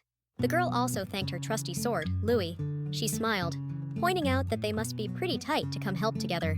Cayman also thanked the sword for lending its power. Lyanna suddenly noticed that Louis had gotten bigger today. As they walked through the field, they started talking about their losses. Cayman was bummed to hear that Lyanna's entire delicious watermelon patch was wiped out. The girl scratched her head and said, "There are years with good harvests and bad ones." She tied her hair back tight and added that times like these mean you don't give up. You start over. Just then, Cayman noticed she wasn't the elegant lady her father described. Even so, she was glad she turned out the way she did. Cayman watched the optimistic girl with a smile. He kissed her hand and said he respected her for living honestly. Even with all the hardships, the Emperor reminded her he wanted to tell her something after they were done here.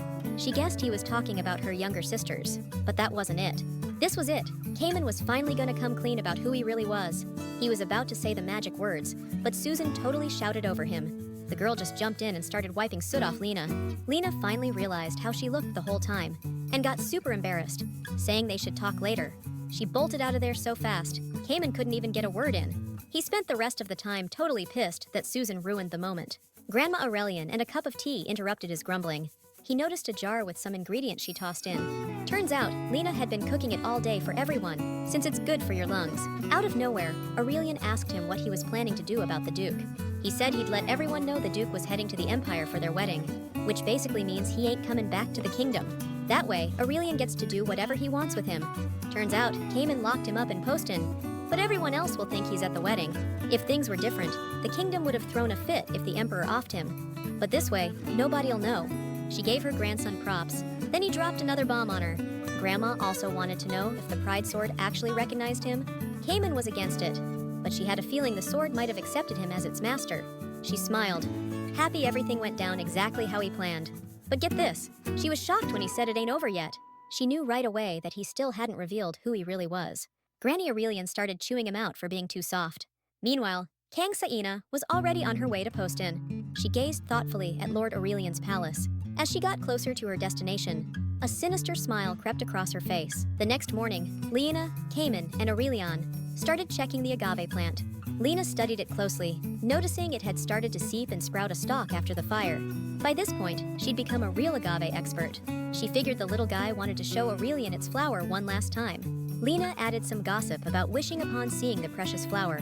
She glanced at Aurelian, relieved she wasn't upset. The lady was super stoked that the flower could give such a gift. Her reaction showed Lyanna that as long as you're breathing, you can heal and move on. She smiled and told the girl to check on the flower every day. Lena suddenly decided that when the agave bloomed, she'd wish to be happy with Kamen. It was like he read her mind, and he answered with a gentle smile. His attention flustered her, but he just said she was really cute. He was digging the girl in the straw hat and gardening gloves. He suddenly pulled her closer, saying he really liked this version of Lena. Aurelian suddenly chimed in that they should maybe chill a bit in front of Grandma. Before she left, she was like, hurry up and get married, then pop out a kid. Even though it was a joke, Lena totally ate up Cayman's confused reaction. Their chill time got wrecked when the butler announced a guest was here. Lena couldn't believe her eyes when Kang Saina walked in. She noticed the girl hadn't gotten any better since becoming a princess. Turns out, she came specifically to meet with Lyanna. She figured Saina was probably there to beg her to turn down David's proposal. Still, she definitely didn't expect her to show up without any guards. Cayman started freaking out, thinking this was gonna ruin her mood. Lena decided it was best to just hash everything out face to face. She suddenly realized she needed to change before the meeting. Cayman gave her a soft smile when she said she'd take care of things and be back. Still, he respected her strength, but he just didn't want to see her get hurt. He knew about Kang Sain and the prophecy where she was the saint. Everyone saw her as a deity who would bring prosperity to the kingdom. The king's people believed the kingdom was about to rise, while the empire would decline after losing the sword. He was filled with rage, thinking about their arrogance. Marrying the saint helped control the people, which pointed to superstitious propaganda. It pained him to think of Lyanna suffering under hundreds of eyes. He changed into a servant's coat, deciding he'd help Lena. Cayman wasn't about to let this woman mess with her again, so he decided to go undercover and figure out what she was really up to. The second Sane walked inside, she started complaining about everything. Kamen was positive she didn't recognize him, but as if she read his mind, she locked eyes with him, real intense. Then, bold as brass, she grabbed his arm and asked him what he was doing there. Cayman yanked his hand away, telling her she had the wrong guy. Still, those golden locks and blue eyes looked pretty damn familiar to her. She whispered, telling him to drop the act, and that he was the emperor. He couldn't believe she recognized him without ever even meeting him before. He suggested they move to the living room, hinting at a longer chat. Right then and there, Saina just flat out said she needed to talk to him, then asked what he was doing there.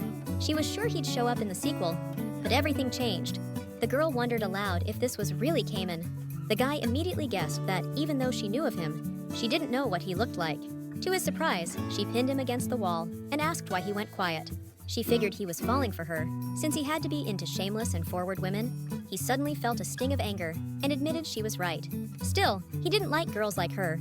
He liked girls like Lena. He was disgusted by his arrogant look, like he was so sure everyone would fall for him.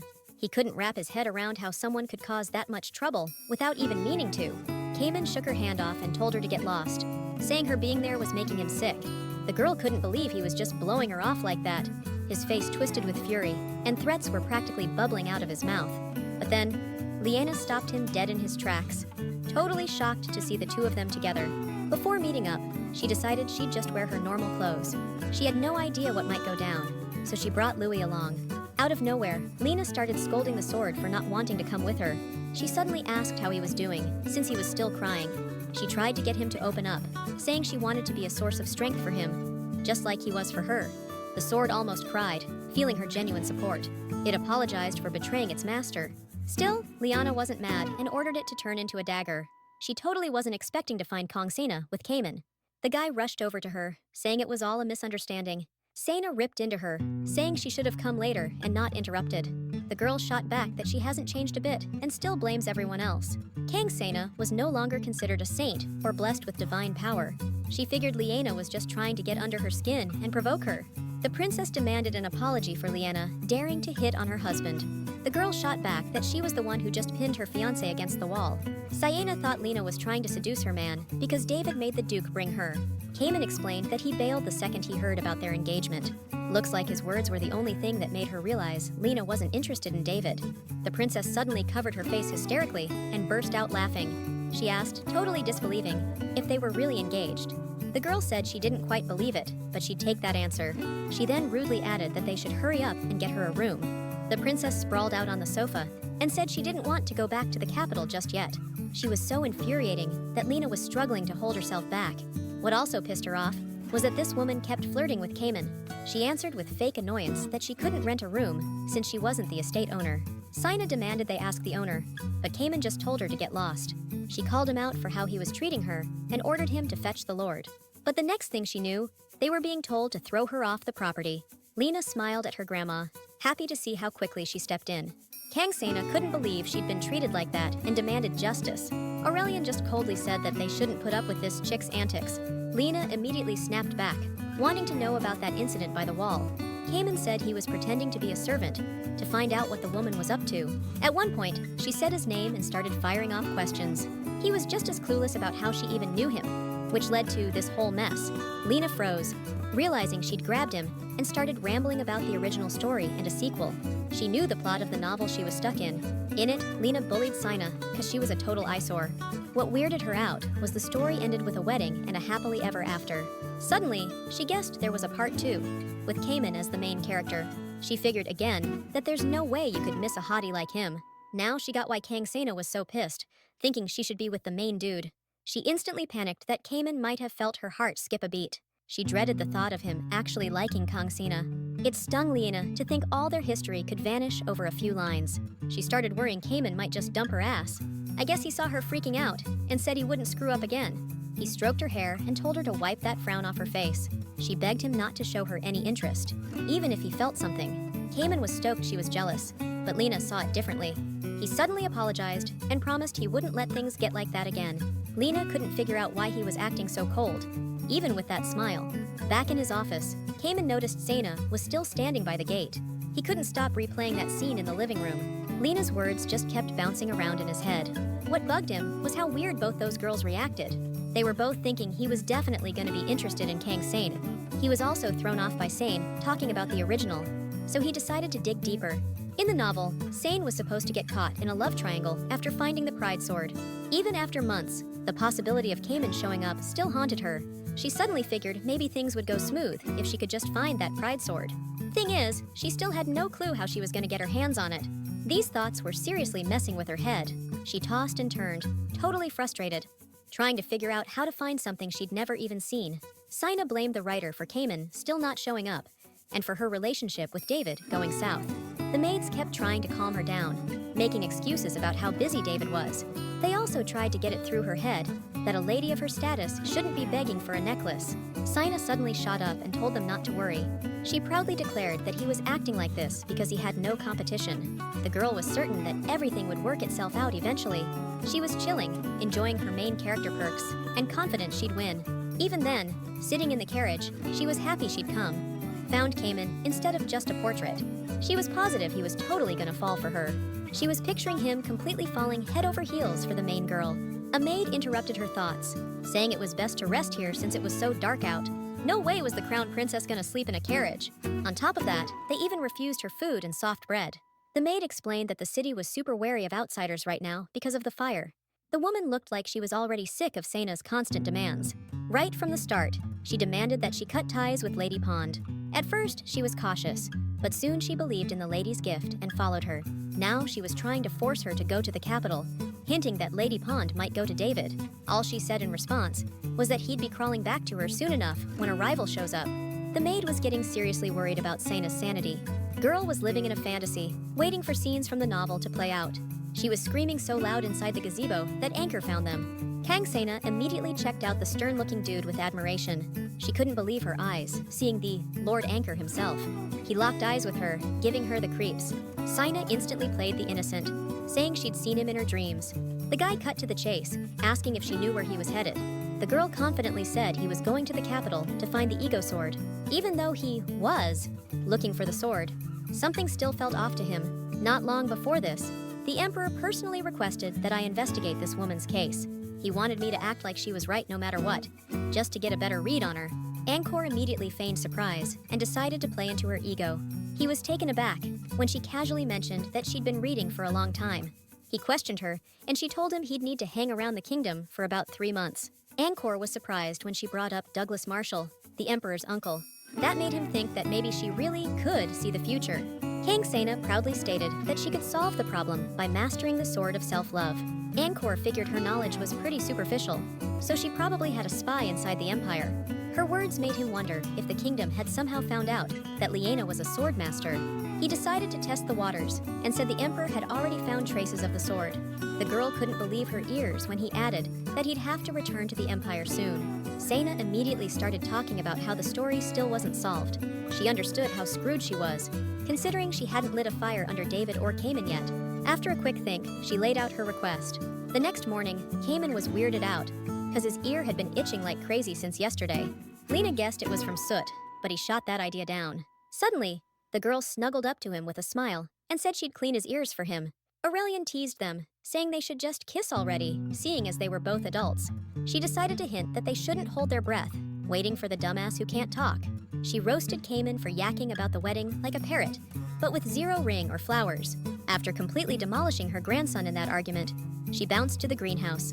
Lena decided to tag along, and Cayman felt the urge to follow too. He barely even opened his mouth to say he wanted to go when they shut him down hard. Once Lyanna was gone, Aurelian ordered him to seriously think about revealing his identity. It suddenly hit him that he'd only ever proposed with words, nothing else. If he'd known Susan was coming, he would have had her bring the accessories. He still figured he should get the proposal ready first, then drop the big reveal. He was immediately distracted when Anchor showed up.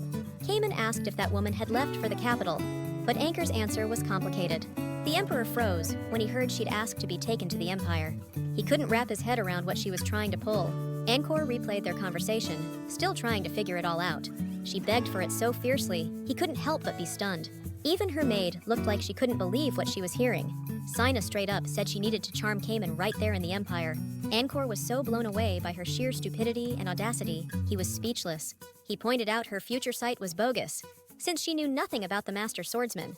He also brought up her talk about history going down the wrong path. Cayman suddenly remembered her calling him the hero of some novel. He figured she'd seen a future where she overthrew Lena and took the sword for herself. But then it hit him. Maybe she doesn't even know about Lena. He ordered Anchor to let her know her request had been granted. The guy knew this could stir up trouble, start rumors flying. Kalman reminded him that she showed up with a handmaiden, which meant the maid could vouch for Khan being in the Empire of her own free will. They decided they'd lay it all out for the maid right then and there. Even though she followed her to Postine, she could still get the axe for being Sena's accomplice in treason.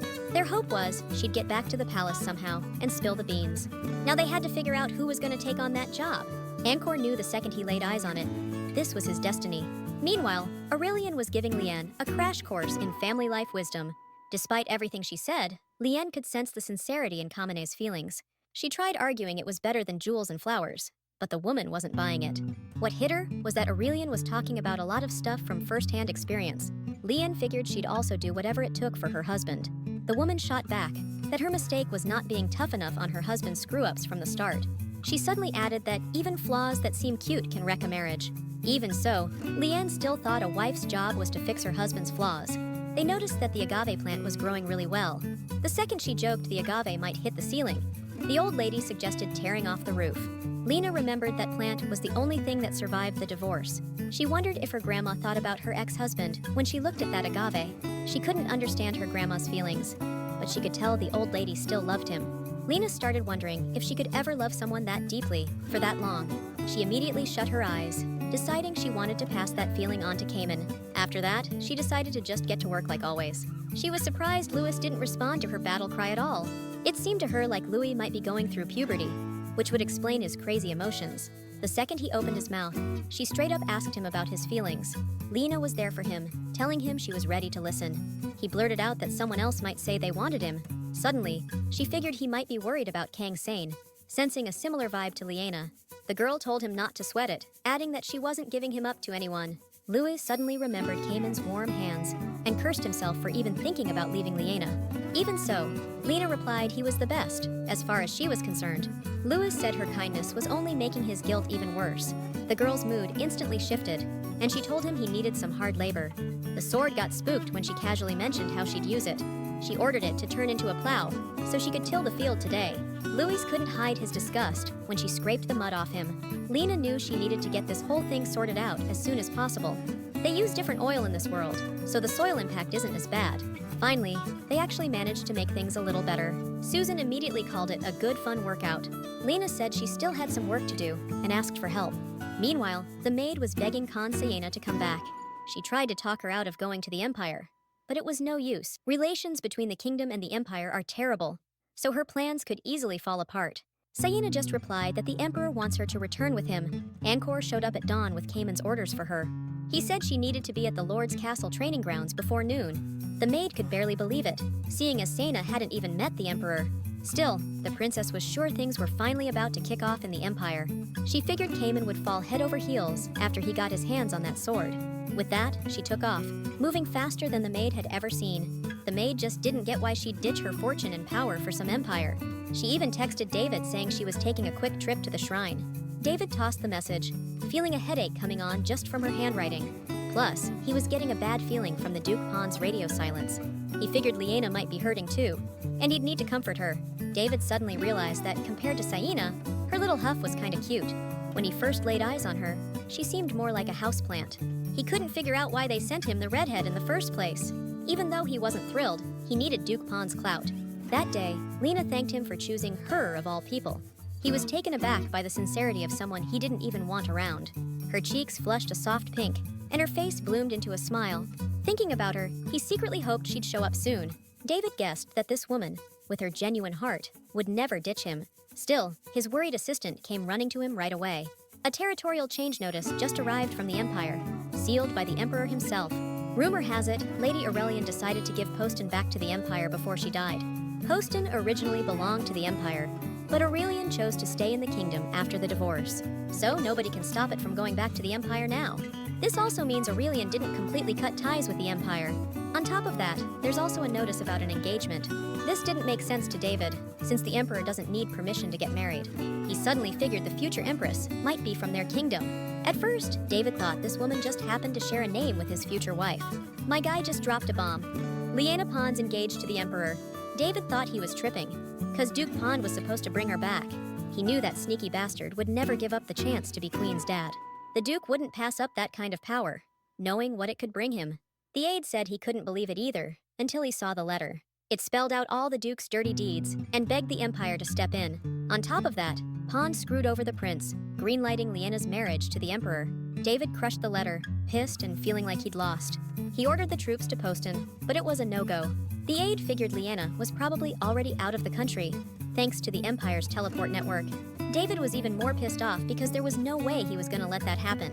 Meanwhile, the Emperor was soaking up the rustic charm of the countryside. Watching the people work, his heart filled with a sense of peace. He knew the country ran on the backs of countless folks, but seeing it firsthand hit different. Before this, he hadn't truly appreciated the value of their labor. A little girl ran up to him and asked if he was looking for her sister, Lena. He immediately said he was looking for Susan, and she told him she was at Lena's house. He was blown away that Susan had been out in the fields working since morning. Cayman thanked her for her help and pointed to her mom calling her over. The girl took off, waving and giving him a warm smile.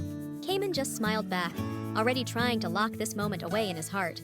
Being emperor and all, he swore he'd never forget how much the little things matter. With that simple truth hitting home, he headed over to Lena. She froze the second she heard that familiar voice. The girl immediately told him to wait. Don't come in. A couple of minutes later, she finally appeared in the doorway, saying he could come in now. He was instantly like, "What were you doing in there?" He was beyond shocked when she held out a bouquet and asked him to marry her. She added that she'd take care of him and offered them a long, happy life full of love. Cayman was so blown away by her confession, he was completely speechless. She also mentioned she'd fixed up her place so they could live there together. Susan was gonna crack a joke, but was shocked when he actually took the flowers. He smiled gently and said he'd keep counting on her. Cayman immediately said he loved picturing their future life together. Lena instantly whipped out a prenuptial agreement. Cayman was floored that Lyanna proposed and already drafted a prenup. He immediately thought about speeding up border negotiations for sweet and hardworking Lena. Even the sword was probably wondering when this idiot would reveal his true identity. Cayman asked Susan to send a message to the priest. The girl couldn't believe he wanted to get married right there in Postine. The emperor knew Poston didn't do things this way, but he wanted to make memories. That's when Susan realized he was truly blinded by love. In Postine, they didn't have weddings. They just prettied up the house for the newlyweds. After that, they propose and sign the prenuptial agreement. Cayman said he wished he could start living with her right now, but it'll take time to move his stuff. Lena was blown away that he'd even hold a wedding ceremony with a priest. The next day, she was shocked when a flag was raised above her. She tried to find out what was going on, but the knight almost called her Your Highness. Lena couldn't believe Poston had become imperial territory so fast. Right away, she started thinking about needing a new business plan. Louise was ragging on her for constantly obsessing about farming. Everyone was waiting for her in the greenhouse. The agave flower had finally bloomed. They were all blown away by how gorgeous it looked. She immediately told everyone to join hands and make a wish. Lena silently wished that she and Cayman would be happy every single day. She glanced at him, hoping they'd see this beautiful flower together again, years from now. Feeling a little flustered, she decided to ask Cayman what he wished for. To her surprise, he wished for the exact same thing she did. She asked Aurelian to make a wish, but she said she didn't need to. The woman looked at the lovely couple and said all her wishes had already come true. Aurelian smirked as Lena gave her a surprised look. Susan came over, asking if there was any shovel work today. Lena smiled and said they were checking the beehives in the woods today. She added that they even make their own honey. They finally understood why Lyanna makes so many sweets despite the cost of sugar. The girl immediately got psyched for work and was ready to head out. Cayman didn't want her to go alone and decided to tag along. Lena explained she specifically picked a spot far from Poston's land to avoid needing permission. She added that next season, she wants to move the hives closer to the fields. Lena was stoked he hadn't noticed she was breaking the law. On the way to the woods, Lena asked Louis about his wish. She tried to get him to open up, but he didn't want to explain. Finally, he said, all embarrassed, that he wished he and Master would be happy together for a real long time. Lena tried to hide her own blush and decided she'd make the same wish. Lost in thought, she didn't notice the rock in front of her and tripped. Lena got spooked, feeling the ground disappear beneath her feet. Before she could fall, Cayman caught her just in time. The Emperor set her down and suggested they hold hands. The girl was surprised when he said he was ready to carry her. Louis tried to slip away, then said he wanted to give them both a chance to be alone. Cayman didn't catch what he said, but figured he just wanted some alone time with Lyanna. No sooner did the girl remind him of his own words than Cayman offered to carry him, which totally psyched Louis out. Louis hated himself for even thinking about Cayman hugging him and ran off, feeling like a total scumbag. He was crying so hard, even Lyanna couldn't make out a word he was saying. Cayman decided to try and calm him down by talking to him. He said he wanted to carry him instead of Lena, since he'd always been loyal to his master. His words stirred up some fresh temptation in the sword, making him run even further, hating himself for it. Lena guessed he was just going through some kind of teenage angst. Louis couldn't wrap his head around why this amazing guy became emperor right now. When Cayman picked him up, he remembered all over again what it meant to be alive and be a sword. That's when Louis started wondering if Cayman could actually become his master. He forced himself to stop thinking like that, because he can't betray Lyanna. Cayman noticed Lena was worried and suggested she have a private word with Louis. The girl immediately went over to the sword and asked how he was doing. The sword averted his gaze and said he was disgusted with himself. Lena backed him up, saying he'd be able to get through this.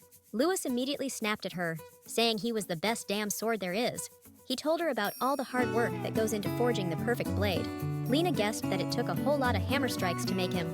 Louis said that even after all that, they just hung him on the wall, not realizing his worth. Lena got bummed out, because they were just straight up ignoring him. He added that's why he hid what he really was and bounced around the world. His words suddenly made her wonder if she even knew what he was worth. Louis wanted to say he'd finally found someone who got him, but he clammed up. He ducked into the bushes, too chicken to spill his guts. Cayman noticed she was alone, and she filled him in on their chat. He pointed out Louis had been acting weird ever since he went with him to protect her from the Duke. Lena suddenly guessed that maybe his feelings had shifted. They froze when they heard a loud scream. Cayman jumped up, saying that could be a monster. They heard this freaky voice coming right out of the sky. Turns out, the monster tried to snatch Louis, clamping him right in its jaws. Lena pointed at that massive bird and yelled that it had kidnapped Louis. The girl bolted straight toward the monster, wanting to protect her precious sword. After a while, they finally tracked down the bird thief. It had been circling in the sky for so long that Louis was feeling sick. Cayman decided to be the bait and ordered her to run when the bird dropped the sword. She tried to stop him, but he was already set on rescuing Louis. He leaped forward, drawing the bird's attention like a magnet. Looks like he got what he wanted, and it finally opened its beak. The guy saw his chance and went for Louis. She screamed like crazy and tossed Louis, who was already dizzy as hell. Cayman figured he'd grab Louis at any cost and chuck him to Lyanna.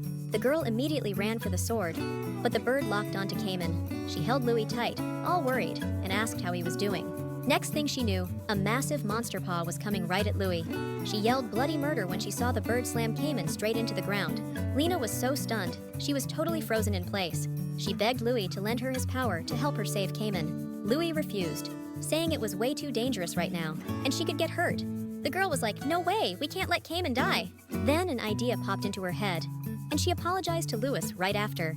She chucked the sword at Cayman with all her might, so Louis could transfer his power. Cayman was sitting there on the ground, clueless about how they'd get out of this mess. He was totally surprised to see the pride sword lying next to him.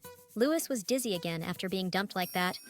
Again, Lyanna yelled at the top of her lungs for Louis to merge with Cayman. Again, she added that Cayman was the key to unlocking his true potential. The Emperor smirked and begged Louis for help. Again, the sword whined, shocked once more by just how amazing his master was. Cayman finally heard Louis' voice and grabbed him tight. He expertly aimed his hand, ready to deliver the final blow. Louis was so in sync with him, they were practically one machine. In the next instant, he obliterated the monster with a single strike. His movements were so precise, even he was surprised by the sword's power. Once the bird hit the ground, he could finally breathe. Lena immediately gushed, saying they took down that monster in one hit. She smiled, saying they were like a single unified being. She said that Louis had finally found someone who appreciates him as a sword. She asked him to tell her honestly what he wanted to say, but was too afraid to. Right then and there, Louis confessed he wanted to become Cayman's sword. Lena snapped at him for not telling her sooner and making her sweat it out. Louis defended himself, saying he'd never wanted to serve two people at once before. She leaned in and said she couldn't even hold a candle to Cayman the swordsman. Lena added that a sword as badass as him belonged with a worthy wielder. The girl said she was ready to step aside for whoever could unlock his full potential. Louis just replied that she was the best he'd ever met, and he'd defend her till his last breath. Cayman asked if that meant he was acknowledged as the master, but Louis shot him down. He suddenly asked if he'd still need Lyanna after he became the sword. Louis asked him which was more important, his goal or Lyanna. Lena ripped into him for being sneaky, but Louis needed to know. The girl's face fell. She knew he had a point. The same question had crossed her mind too, but she'd been avoiding it ever since getting close to Cayman. She knew it could hurt her worse than David cheating on her. Lena broke down crying, not wanting to hear that from Cayman. Suddenly, she asked why she had to choose just one thing. Louis immediately got bummed out, saying she'd gotten the wrong idea. She wiped her face when Cayman hugged her, ready to give his answer. The Emperor said he'd always respect Lyanna, and that she was his top priority. He really wanted the sword at first, but now he realized his path had been leading him to Lyanna all along. The guy said without a doubt that he couldn't live without her soul. He wiped away her tears and told her he'd do anything for her. Looks like Louis was pretty happy with that answer. He stood up and decided to introduce himself to Cayman, just like he did with Lyanna at first. Louis said the contract was sealed and asked him to take it. He shifted into a different form and promised to do everything he could to make him proud to be his master. Louis added that he wouldn't forgive him if he betrayed Lyanna. Lyanna smiled and said she was starting to feel like a fifth wheel. They both replied that she was their #1 priority and then headed off to get the honey. The girl smiled and pointed them towards the boxes where the bees lived. She told them to back off since she didn't have a hazmat suit. She was stoked that there was way more honey this year than last. She dug how attentively Cayman was listening to her. She realized she forgot the container and looked at Louis, but he couldn't stand sticky stuff. Lena said he'd have to eat it right there and then. Cayman wandered off, saying he'd check out the area. The second he was gone, Lena let out this evil laugh. She was thrilled she was finally alone with Louis. She squeezed him menacingly and called him a nagging mother-in-law in sword form. Lena said his questions made her burst into tears and say all sorts of embarrassing things to Cayman. She suddenly remembered him saying that his soul couldn't live without her. The girl immediately blurted out how happy that made her, which totally surprised Louis. She let him go and thanked him for letting her hear Cayman's true feelings. The second he asked if she'd regret it, she was all over him. She yelled that she loved Cayman and would always cherish her love for him. Lewis reluctantly agreed with her, but told her not to blame him later. They barely sorted things out when Cayman came back and said there were no monsters. She didn't have a knife, so the honey splattered all over her hand. Cayman suddenly said not to waste the precious honey and started licking it off her hand. Lyanna tried to stop him, but he kept kissing her fingers. Looks like he's just as flustered as Lyanna doing this.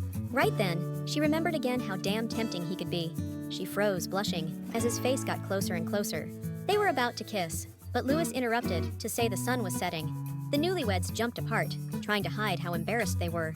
Lyanna remembered they couldn't go back empty-handed. Grandma was waiting for them. She was surprised when Cayman said they were going to their house. Cayman confessed he'd managed to fix up the place a bit while she was living at the castle. He just lit up the whole room, showing some real emotion.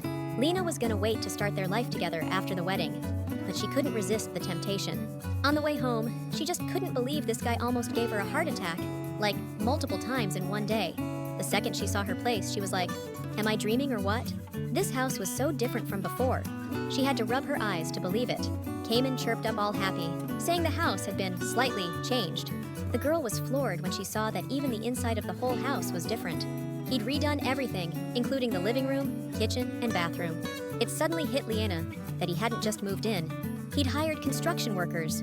Then, Cayman casually admitted he'd picked out a bigger bed for them. Her face went bright red when he added, it had to be bigger for the both of them. She told him to forget about the bed and just take a shower, but that just made things even more awkward. Cayman told her to wash up first while he went to get some firewood. As night fell, he said he'd leave right after she fell asleep.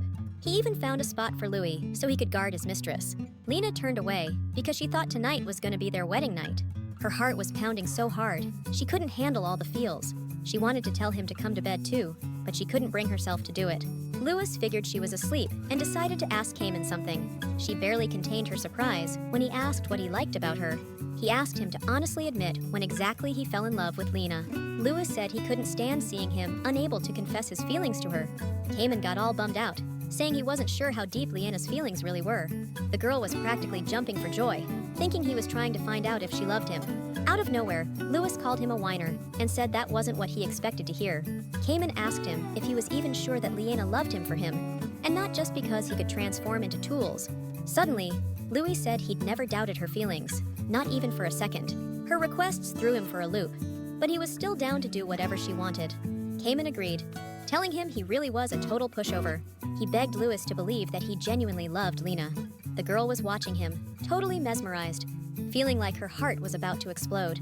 Lewis told him that's something he should be saying to the person standing right behind him. Their eyes locked. The second Cayman realized she'd heard everything. Lyanna felt like she wanted to give him the same confidence he'd once given her. She wanted to give him all the feelings that were fluttering in her chest. The girl stood up and said she loved him more than anyone in the world. Cayman suddenly asked what she'd say if he was a completely different person. She immediately started freaking out, wondering if he'd become some kind of gangster. After getting a no, she said that no matter what, he'd still be Cayman. Looks like he'd finally heard what he'd needed to hear for so long. He hugged her tight and confessed he loved her so much. He was afraid to tell the truth. Lyanna smiled and told him not to do anything and to just love her. She snuggled up to him, telling him to never change who he really is. Cayman pulled back, stroked her face, and swore he wouldn't, promising he'd never hurt her. He locked his lips onto hers in a burning kiss. Lyanna was so overwhelmed by these feelings, she couldn't fight them. Finally, they gently broke apart, savoring the moment. Cayman's eyes showed a consuming love for the girl. Lewis tactfully pointed out that while they were happy about the first night, they should cool it a little. He added that he needed to mentally prepare too, since he wasn't ready to let the mistress get married. Cayman pressed against her from behind, saying he regretted putting Lewis's spot so close. He whispered that he'd move him to the living room tomorrow. After that, they just casually said goodnight to each other. The next morning, Cayman's uncle showed up at the residence. The guy was pissed that Cayman hadn't even bothered to meet with him. Douglas Marshall protested, saying he was family, not some stranger. He was offended he only found out about the wedding in the damn papers. Reese realized he was there to make trouble about the marriage. Now he was second in line for the throne, and an heir was a threat. Reese put him in his place, saying he couldn't just barge in demanding things. Douglas argued, saying it was wrong to marry someone from another kingdom. Reese snapped back that he had no right to question the late Empress's choice, and sensed a power struggle brewing.